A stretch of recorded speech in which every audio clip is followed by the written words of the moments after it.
Nous sommes de retour sur le plateau du Business Matin spécial bourse et comme d'habitude, nous sommes avec notre spécialiste des marchés financiers, Lodamas, et c'est avec lui que nous vous donnerons les tendances au niveau de la BRVM. Lodamas, bonjour. Bonjour Max. Merci de toujours répondre présent sur notre plateau. Je vous en prie. Voilà, nous allons parler des valeurs à surveiller, des trois plus fortes hausses, des trois plus fortes baisses, des indices sectoriels, mais d'abord des indices principaux.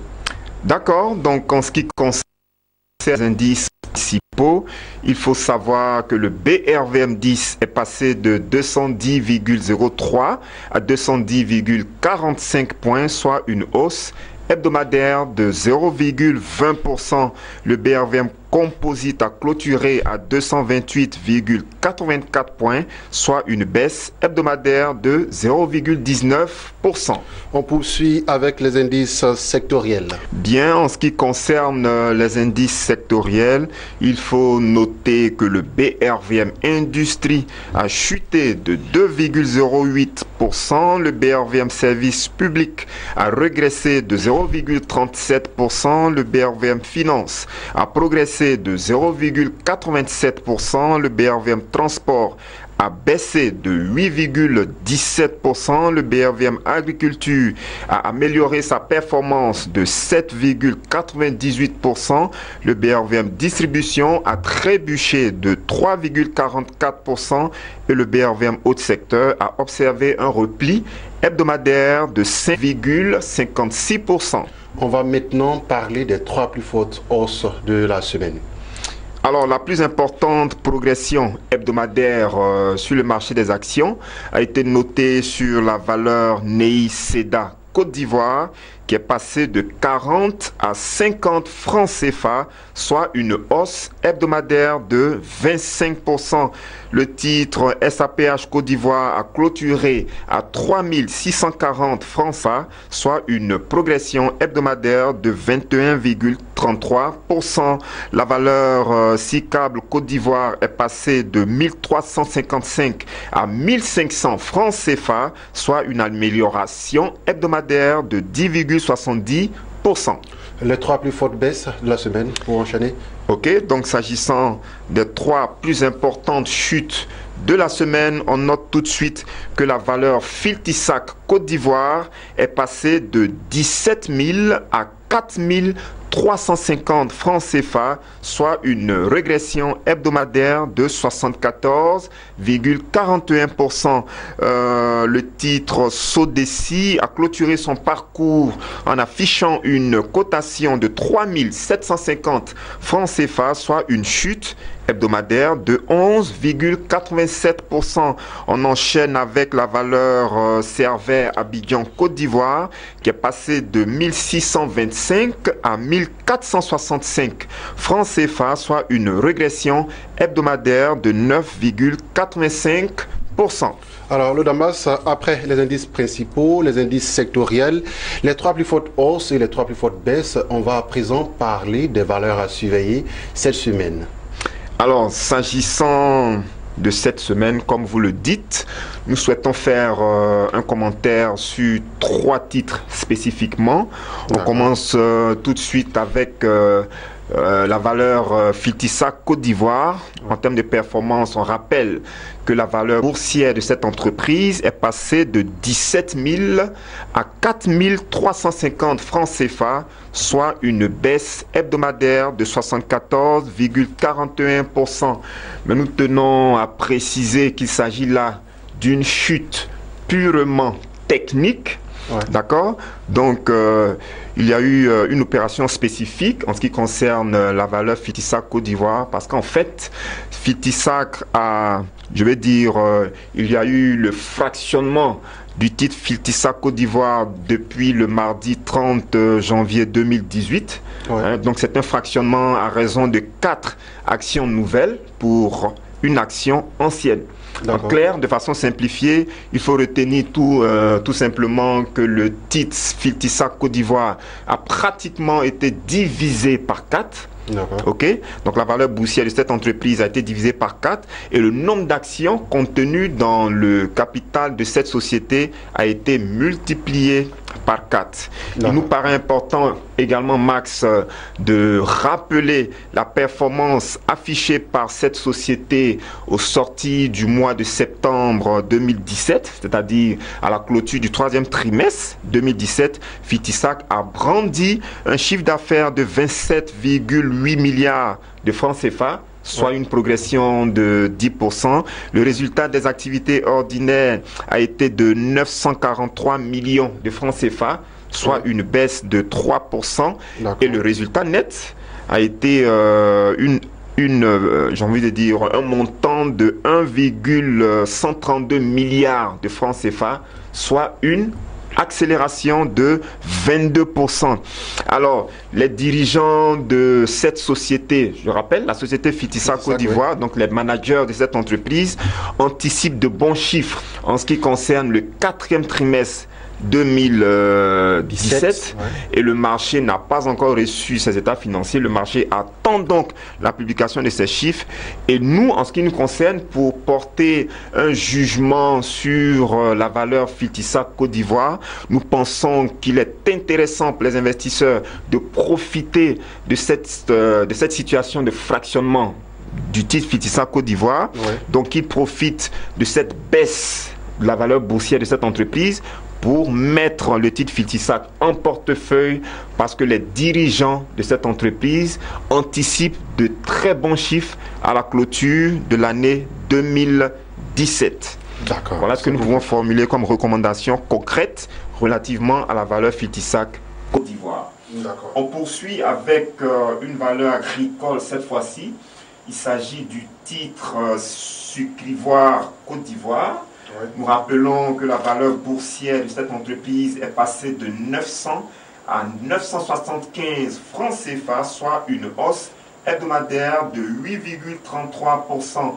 Mais lorsque vous prenez pour repère la fin de l'année 2017, vous constatez que le titre Sucrivoire Côte d'Ivoire brandit actuellement un taux de variation de moins 14,47%.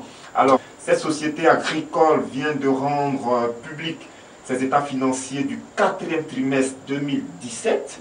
À l'analyse de ces documents comptables, on se rend compte que le chiffre d'affaires de cette entreprise a été de 56,16 milliards de francs CFA, soit une hausse de 6%. Le résultat des activités ordinaires s'est affiché à 2,78 milliards de francs CFA, soit une chute de 44%. Et le résultat net a été évalué à 3,516 milliards de francs CFA, soit une chute de 18%. Donc, qu'est-ce qui justifie ces différents résultats? Nous rappelons très rapidement qu'au cours de l'année 2017, l'entreprise Sucrivoire Côte d'Ivoire a constaté une baisse de la production nationale, de sa production nationale de sucre. Ensuite, l'entreprise Sucrivoire Côte d'Ivoire a bénéficié d'une indemnisation au cours de l'année 2017 à suite du sinistre qui est survenu sur son site de Zuenoula. Et donc cette indemnisation a permis à Sucrivoire de limiter ses pertes au niveau notamment de son résultat net. Dernière information stratégique concernant Sucrivoire. Concernant Sucrivoire Côte d'Ivoire, il faut noter que les dirigeants de cette société ont lancé depuis peu un nouveau plan stratégique.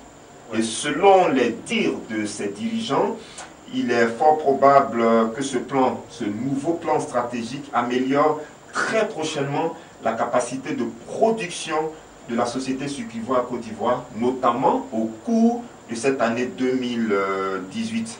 Alors, quel conseil donner aux investisseurs relativement à l'entreprise Sucrivoire Côte d'Ivoire? Nous pensons qu'il y a lieu pour les investisseurs qui s'intéressent à cette valeur-là, il y a donc lieu pour eux de chercher à découvrir le contenu de ce nouveau plan stratégique.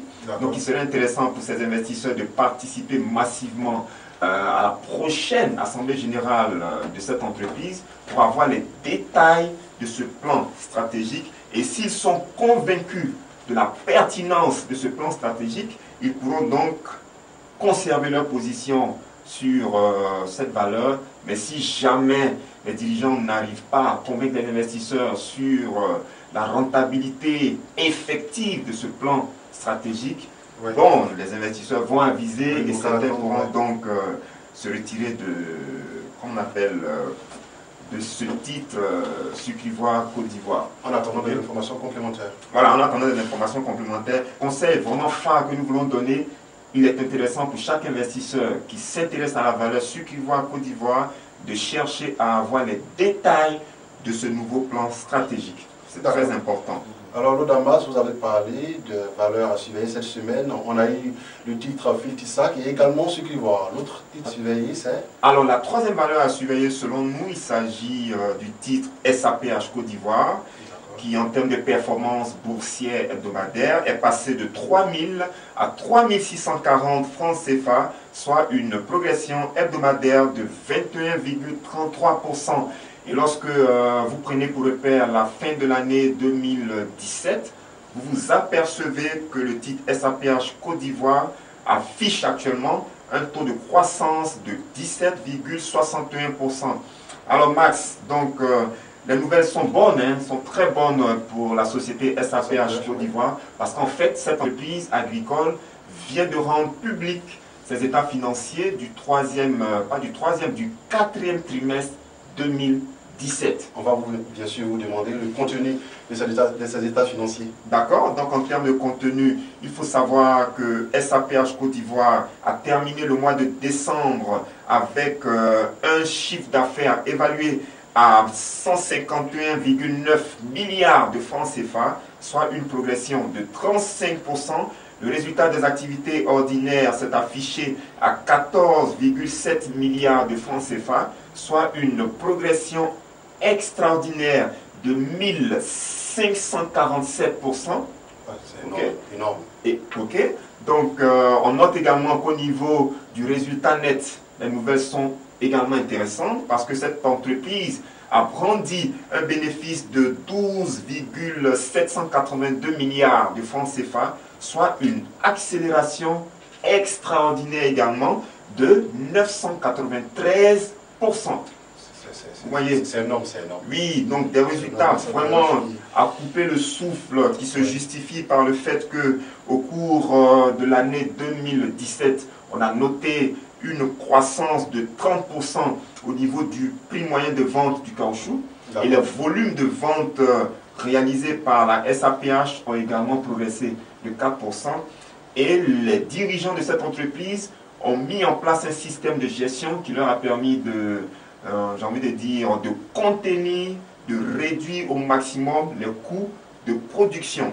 Alors, en ce qui nous concerne, nous pensons qu'il est fort probable que dans les jours qui viennent, on note au niveau de la trajectoire boursière du titre SAPH Côte d'Ivoire, qu'on note donc une poursuite du mouvement de hausse observé durant ces derniers jours. Ouais. Et donc, nous pensons qu'il y a lieu pour les spéculateurs et également pour les épargnants, il y a lieu pour ces deux catégories d'investisseurs de mettre en portefeuille la valeur SAPH Côte d'Ivoire, mais en même temps, nous encourageons tout le monde à surveiller de très près l'évolution des cours mondiaux du caoutchouc, parce que lorsque nous les analysons en profondeur, nous constatons que depuis l'entame du mois de janvier 2018, ouais, la tendance est plutôt baissière sur les cours mondiaux du caoutchouc. Donc il va falloir faire très attention à ce facteur.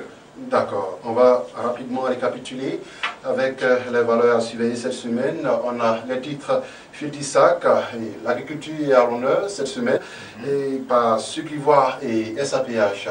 C'est exact. À l'international, à présent, Lodamas. Alors, sur le marché international des matières premières, on note que l'or a terminé la semaine en affichant une cotation de 1333,70 $ l'once, soit une baisse hebdomadaire de 1,32%. Le pétrole Brent est passé de 70,7 à 68,85 $ le baril, soit une chute hebdomadaire de 2,62%.